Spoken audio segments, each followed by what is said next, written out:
With resolve hardened and preparations complete, the party descended beneath the Temple of Torm, leaving the light of Berinthus behind. Below, the catacombs stretched outward, narrow chambers, dust-choked corridors, and the lingering weight of the forgotten dead. As they pressed deeper into the darkness, the Death Knight made its presence known.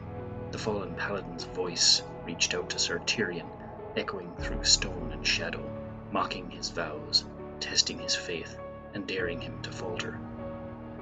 With steel readied, everyone stepped forward into the darkness, the line between devotion and damnation growing thinner.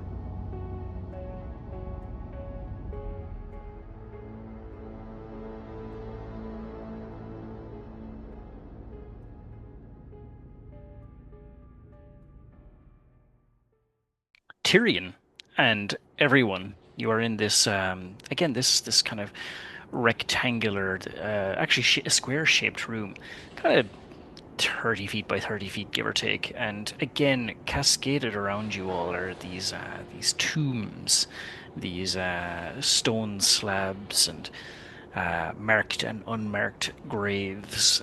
But within the center of the room, between two stone pillars, chains, this figure, this person kind of looking up at you with blood and mud smearing his face.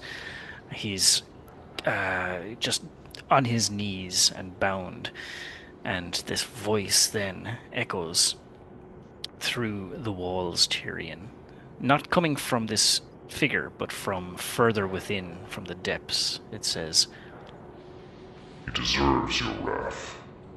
But what if you forgave? Would your god abandon you then?"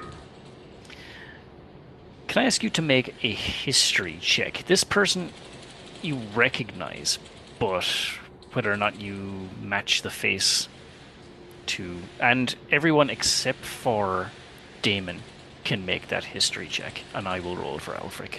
Well, history is actually half decent, so watch this one. Huh. Well, I'll take 10, so 16. Can I give myself guidance? You absolutely can. Thank you. Could give yourself a lot worse things.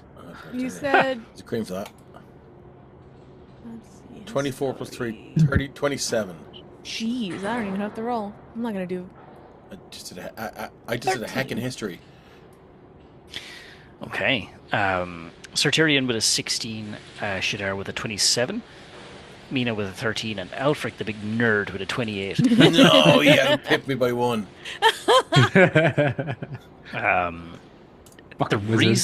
The reason, Daemon, I didn't ask you to roll is because you weren't there. This is before the party met you.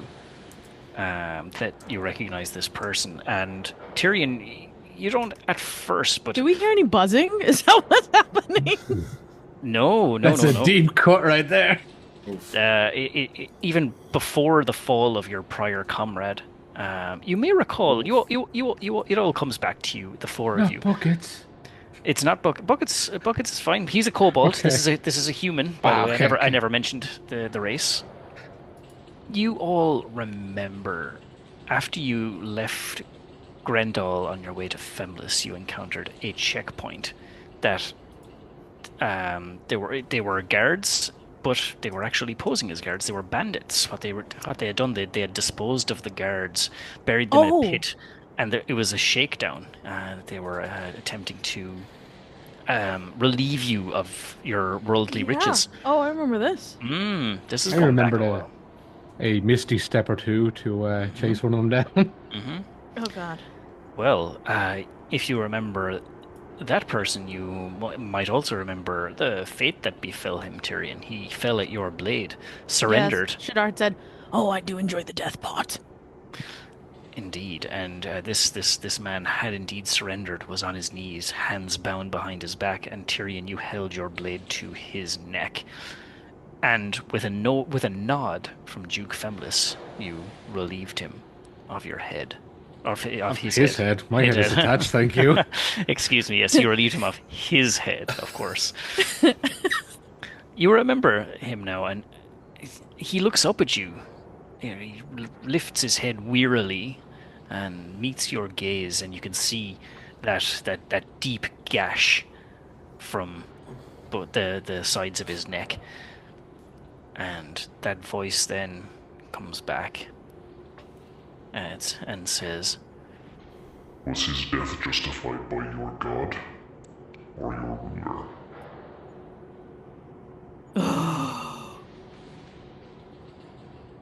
Tyrion shall stand stoic and say into the ether, My tenants vow no mercy for the wicked. Ordinary foes win my mercy, but sworn enemies do not. I cannot leave evil in this world. But you showed restraint before relieving him of his head. You looked to your ruler for approval.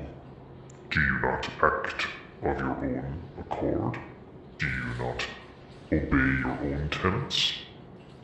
I simply gave the man the choice of averting his eyes.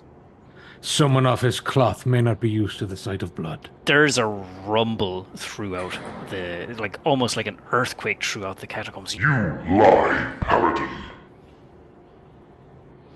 He stands stoic. I have angered the beast. Well. Can we all hear this, or is it? Yeah, oh yeah, Oh, everyone can hear this. Yeah, yeah. Oh, this isn't just like in his. No, No, I thought it was. This is for everyone to hear. Yeah, I thought this was someone reaching into his head, like. No. And you can see this person. He's kind of ethereal. He's not like flesh and bone. Or is he like right in front of Tyrion right there? Mm-hmm. The bound creature, not the Death Knight. Oh yeah. Bound person, creature. He's a man. God damn it. He has Goddammit, he has a Jim. name. He has he hobbies. Is he still Does or a doesn't man? believe in ghosts. He's dead, Jim. Who are you gonna call? Well, it's a very curious setup you have here. A spectral creature should not exist in this plane. With your permission, well, once you've finished interrogating, I shall annihilate him. I believe there's no interrogation left on this one. Shadar will pick up his mace. I was going to say, in a similar fashion, Tyrion might recreate the original. Oh, yeah, I'm here for that. And take his head. Okay. As you do, he looks up at you. He doesn't say anything, but he does like whimper. And the head goes, and further in, much like when Shadar bashed in that mirror, you hear the distant sounds of chains being pulled against stone. It's either a really good sound or a really bad sound. And with that, another metal door to the south of this room creaks. Ba-ba-da-ba-ba-da-ba. I hope everyone you killed isn't here in a similar fashion. I imagine we'd be here for a while. Yes, it would be quite an exhausting procedure, I think. I would not look forward to the Vicana's room. Yes, I have sent several people on their way to meet the Raven Queen, but... Yes, that's what I meant. Yes, I know, but it's... Oh, You met your sisters. yeah, I did. The O that Yes, happened there was yeah, right. yeah. Got that right before you told me Yeah, what okay. it meant. You can discuss semantics on your appointment. Why would they? What's with the air quotes? It's a fucking date. Hey, come on. No, it's an appointment. Quiet, everyone. It was a very small room, this. Whoa, Yes. Oh, I'm about to close the door. Sorry. that was you. I thought that was Mark. Mark. Oh shit, we're fucked. For anyone listening, the dynamic Shadar just locked lighting himself in the showed room. that Tyrion was alone in a small room. Before you, in this tiny little box room, is another metal door, Tyrion. This one, unlike the others, actually has like a handle, like something to not so much push it or pull it, but to slide it open. Slide it open.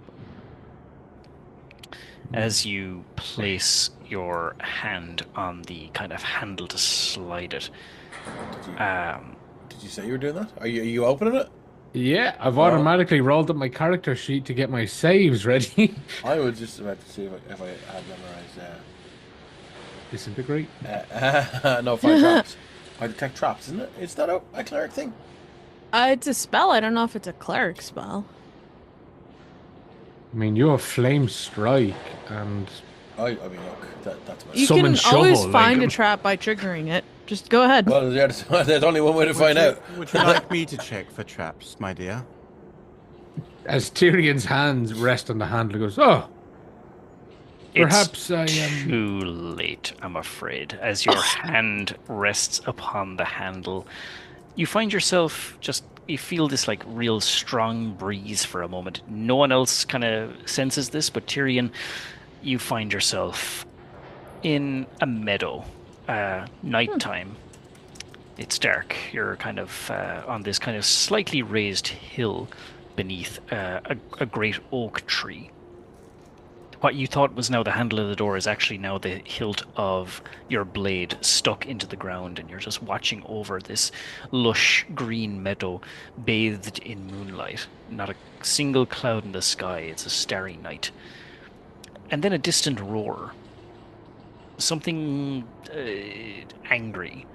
Something you have heard before in your many trips to the hells. These are the cries and the angry screams of infernal beings. And off in the distance, you can see members of your family. Some paladins, some clerics, some acolytes, some, just commoners, as it were. Not everyone pursued the way of the sword, as it were. No. But you can see them all being chased by all manner of disgusting and monstrous creatures from the hells. You can reach them, but a hand rests upon your shoulder before you can react.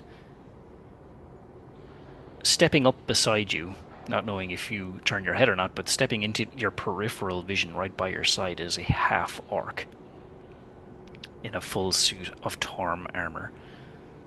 And he has a sword of his own that he kind of carries with his other hand kind of just resting upon his shoulder. And he says, "It's tough, isn't it? You take an oath, and then fate has a funny thing of testing the vows you make. You're a vengeance paladin, Sir Tirion Shadowbane. So I ask you this. If your godly duties require you to stay here, but you can see your family being tormented and killed by these creatures, would you save them now, or would you have to wait until they are slaughtered before you enact your vengeance?" Can I insight check Tyrion? I want to see what the hell's going on with this. You're not there. You're not there. Oh, this is all happening in a flash for Tyrion, according to you guys. See, we had it mistaken. We thought the last one was the Flash. Sorry, my bad. Would she save them now, or would he wait for permission?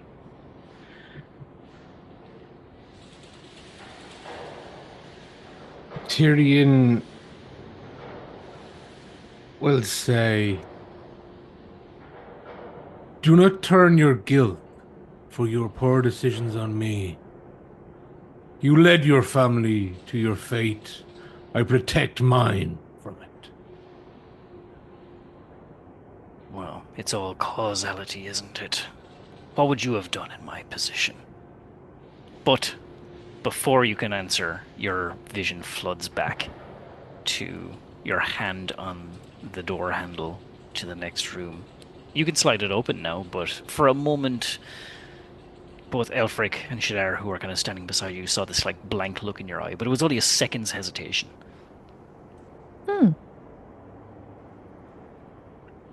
He will definitely. Have you forgotten how doors work? No, I apologize.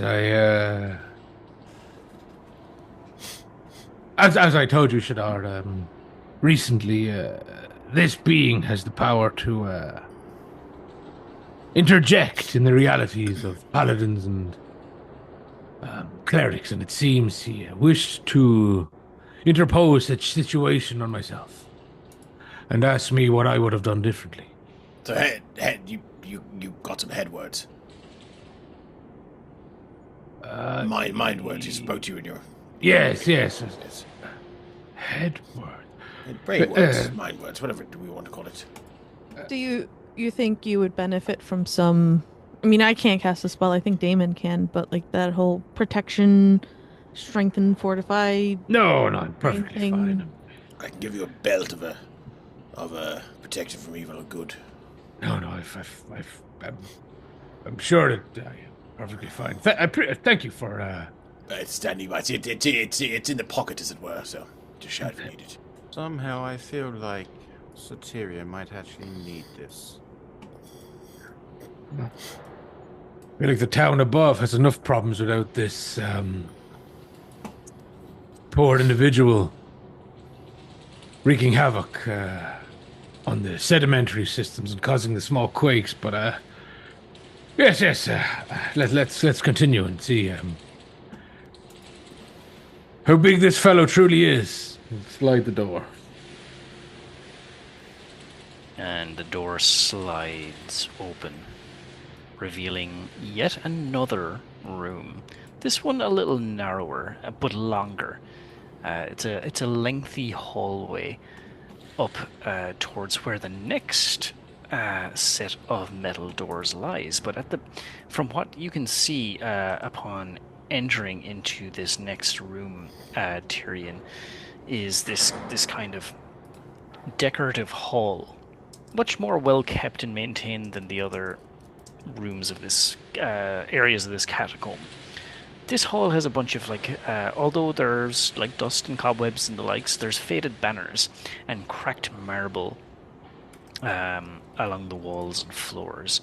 But at the far end, a sight that you find more familiar as of recently. On a dais of black and gold are two thrones. A gold throne. It gives off this kind of radiance, but it's worn. It's kind of... It was once like shiny or brilliant, but it's now kind of like dulled and marked by claw marks, as if someone was trying to almost rip it apart. And then there's this black kind of earthy throne. It appears to be kind of carved from a mixture of like obsidian rock, some interwoven like twines, and maybe dried peat and clay. And the parts that are rock are kind of like polished to a mirror sheen.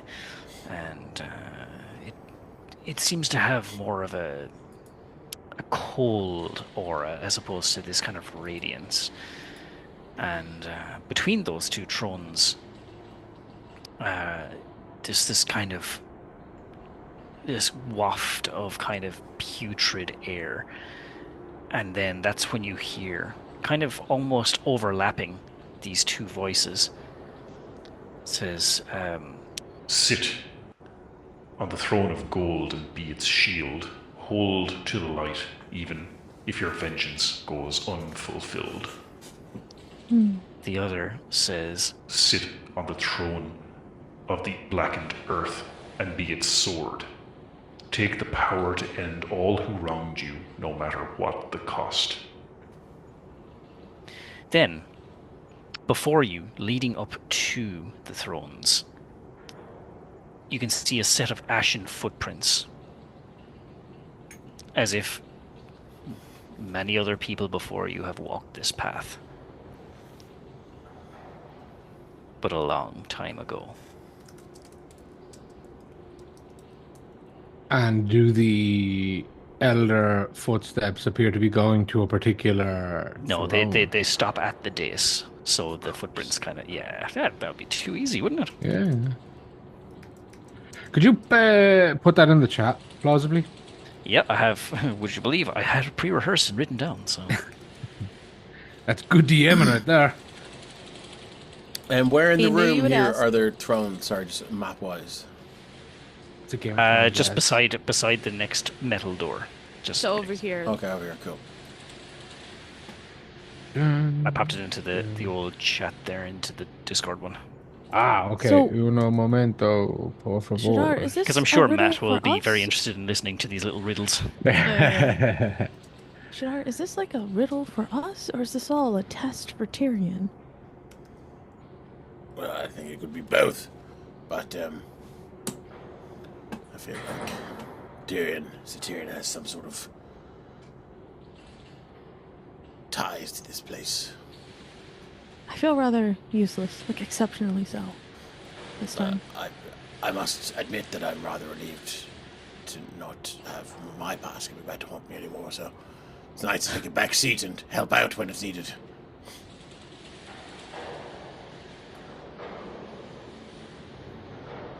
Tyrion She'll squeeze him on the shoulder. is standing there, much like the meme from, I think it's Always Sunny in California. Of the Philadelphia. guy, Yeah. Philadelphia, sorry. Yeah, I don't actually watch all the red Right, tape. right. And Stephen, the player, can only think of that scene from Indiana Jones with the old Templar, and he's going to say, "You have chosen poorly." Don't be Donovan. Look into the Zoom chat. I posted that 2 minutes ago. But in Latin, Jehovah is spelled with a J or an I. See, I want to sit on the gold throne, but I mean, that's the fiendish way to do it. Does he have to sit on the throne? Does this steel door have a handle? The one next to the thrones. Yes. Indeed, it does. No, we could just not sit in any of the thrones and just open the door and scooch on through. It would be preferable. I feel like this is a trick question. Can I examine the thrones for pressure plates in the seats? Absolutely. Go ahead and make an investigation check, my dude. Yeah, Tyrion, I clearly know the least about dungeons, but sitting in the haunted chair seems like the wrong idea. That's a 7. In general. I mean, it's better than sitting in. Well, I mean, how many chairs have you sat in your life, Mina? More than likely, a handful have been haunted. Really? That doesn't make me feel better. Do you have any source material to back that up? Sure. I mean, I'm sure there's plenty of libraries and in temples of. If I had Rooms. any awareness of haunted chairs, I would have eradicated them immediately. I mean, not saying they're aggressive haunts. I mean, All hauntings are an affront to the Raven Queen, so next time you find a haunted chair, let me know. I mean, the have some- queue is 70,000 Amina's just gonna years point long. at the two chairs that are in front of you, like. So, what is the next move? That is the question. How about I sit in one and you sit in the other at the same time? How about we check the door? On 3. No, Maybe no, the no. door's We're just not unlocked. aiming for the bushes. Let's check the door. Alfred, why don't you have a look? Alfric is happy to. Okay, Tyrion, you Let see you me going. check the door before you open it this time, okay? By the way, with that 7 for investigation, Shadar, it's obviously you're not sure. You can't discern if it's Yeah, he hasn't got rigged skills or to not. pay the Yeah. bills anyway. This one's a gold chair, Skills that and kills. this one's a black chair. These chairs are small, these chairs are far away. So I'm gonna check the door, but I'm also gonna, like, if we're there at the thrones, I'm gonna check and see if there's any particular runes and stuff on them, if I can. Okay, go ahead and make that investigation check. Do you want these tools for the door, or do you want just investigation? I will take just investigation at this moment in time. No problem at all. That'd be a 27. That is a very respectable Nice. roll. There are no runes on the door. Nothing kind of special about it. It is a hefty kind of metal door. It seems to be kind of several inches thick, so as to defer any of those kind of fancy spells that you kind of walk through different walls and such. But during your investigation, not only do you realize there's no ruins or traps, it's also unlocked. Almost too easy. You've stood in the way of many a sword for me, Tyrion. Let me do this one for you. Well, I mean, I don't mind. I feel Dagar seems to have a personal problem with those willing to fulfill their oath and protect their families truly. Well, as I also have some stake in Torm, I'll stand by your side instead then. If you truly wish to, I shall not stand in your way, but will stand close enough as Torm protect you. I'll stand there and await you to do what you need to do. Oh, he's ready to open the door. Okay, and the door opens. It creaks open, revealing another small square room. Any sound of chains deeper in the dungeon? Nope. Scheiße. He'll enter the next room. Okay. As you enter the next room, again, as I say, it's a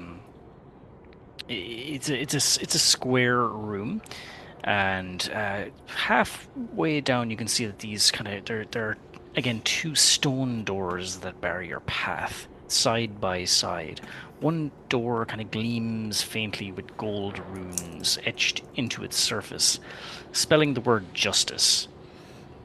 The other is a dark door, kind of blackened stone with runes carved deep like scars reading mercy. And the air here again is less dank like the other ones. This is kind of like a dry, dusty kind of scent, and it's silent, only broken by the faint weeping that seems to be coming from beyond the doors. And this voice again echoes throughout the halls of the catacombs. One door spares, one door condemns. Which shall you choose, Sir Paladin?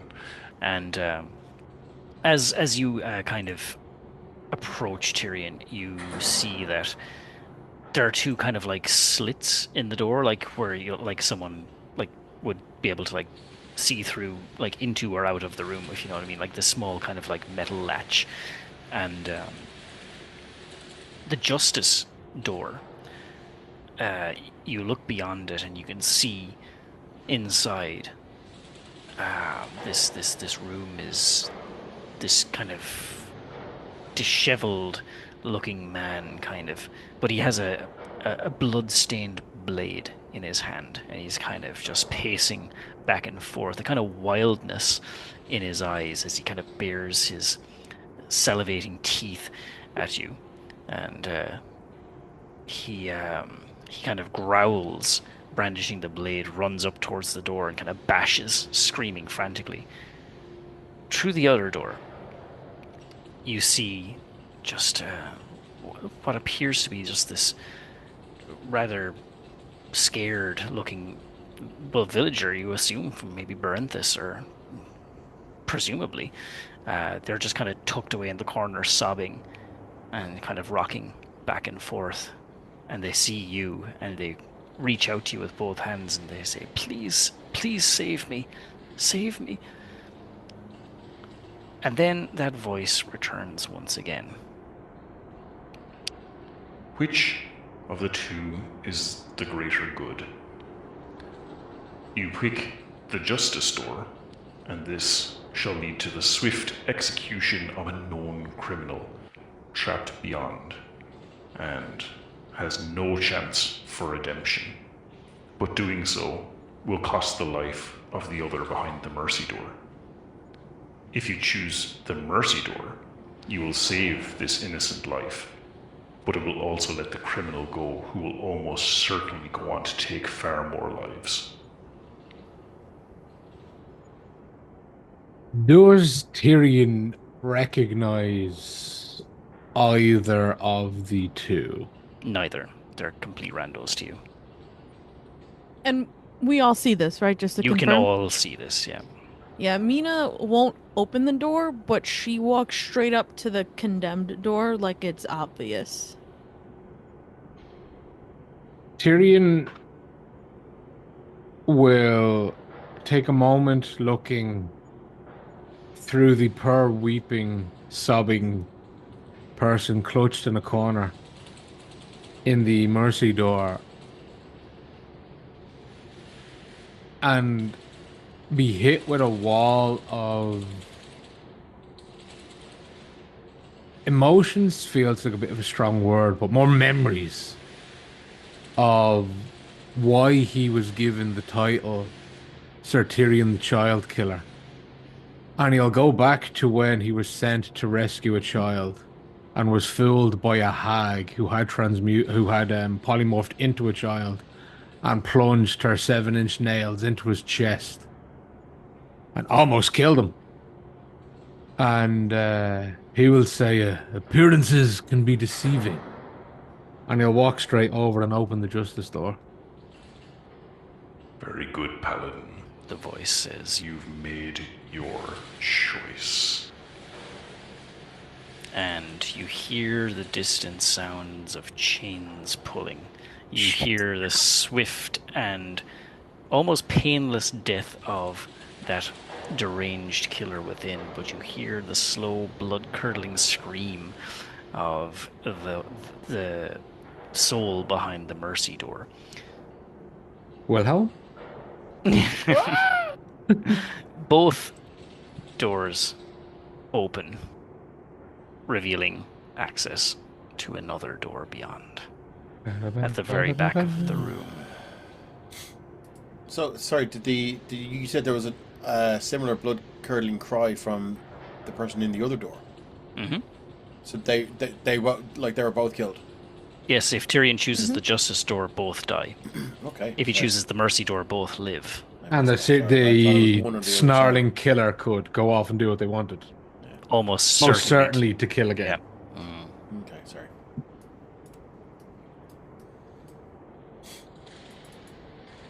And this just leads up to a door. Is this Another door at the back of the room beyond those two lies. They must have got a job lot on the doors here. There's quite a few of them. I must wonder if Dagar, or the being formerly known as Dagar, has done some reconstruction, because this feels very personalized as opposed to the catacombs of a fallen tomb. Yes. Tend to agree. I'm just always impressed by the underground architecture that It's very utilitarian, isn't it? there's a lot of it. Brutalism as well, I'd say. I'm quite fond of that. Oh, hi, Alfred. Subterranean architecture can be absolute marvels. Not all the dwarves are known for absolutely gigantic excavations, but there are some. Don't get them started talking about that, because they won't stop. You're not wrong. I have discovered a very simple way to stop them. Ask them why they use axes underground. They go off on a completely separate tangent. Curious. Yeah. I'm going to be thinking And then about that he'll. for the next 5 hours. Guess what? Well, I'll let you in on a secret. Where do elves stereotypically live? In trees.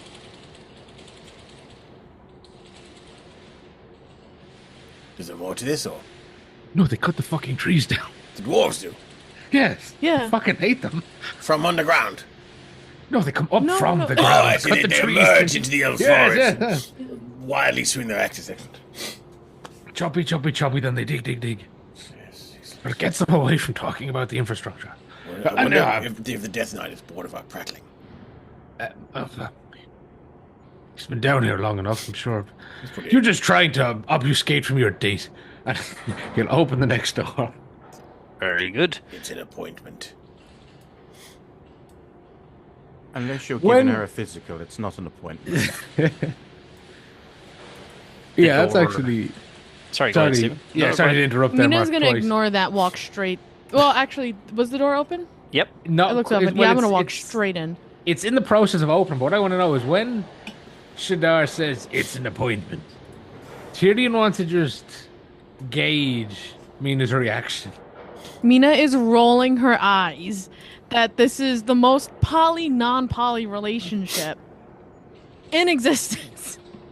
Because everyone's planning this freaking date. Everyone's involved. Except I haven't actually been asked out on a date.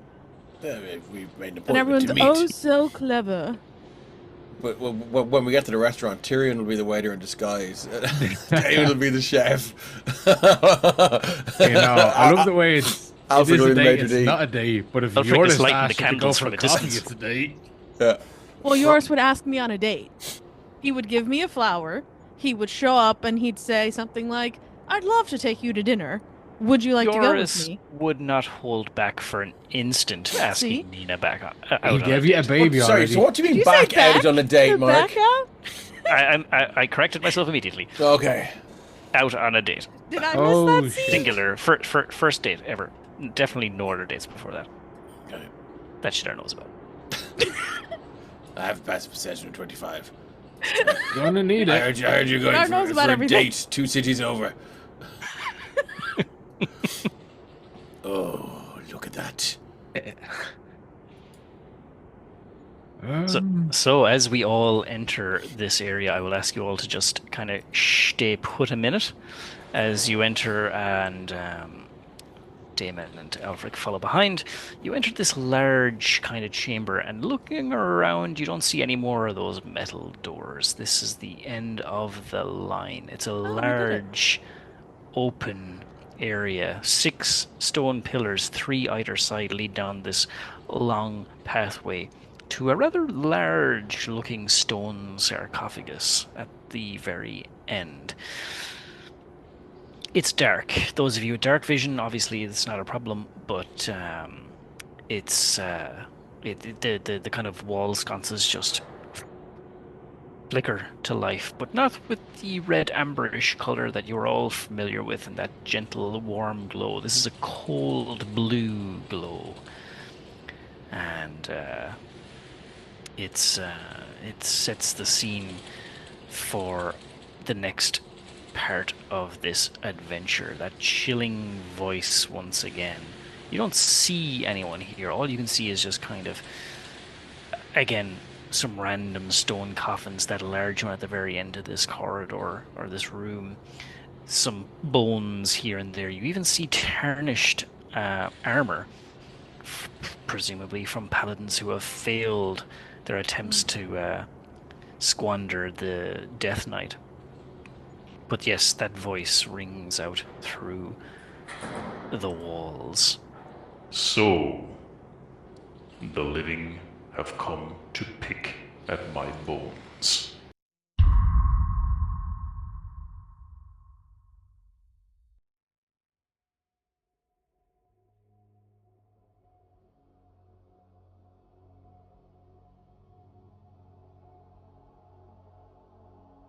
That's it for this episode of The Violet Madness. Your players for this story were Matt as Elfric El Narin, Stephen, your paladin pal, as Sir Tirion Shadowbane, Ali Mar as Mina Dumont, Ryan, aka Deranged Rhino, as Daemon Filius Venust, Dave at Emerald Collective Dave as Shadar Vicanis, and your GM for this adventure is Mark Corrigan. You can find us all on the Emerald Collective Discord server, and we'd love to hear your thoughts, theories, and favourite moments, so feel free to join our ever-growing community of adventurers. And, if you're enjoying the story, don't forget to follow and subscribe on your podcast platform. Until next time, thank you for adventuring with us.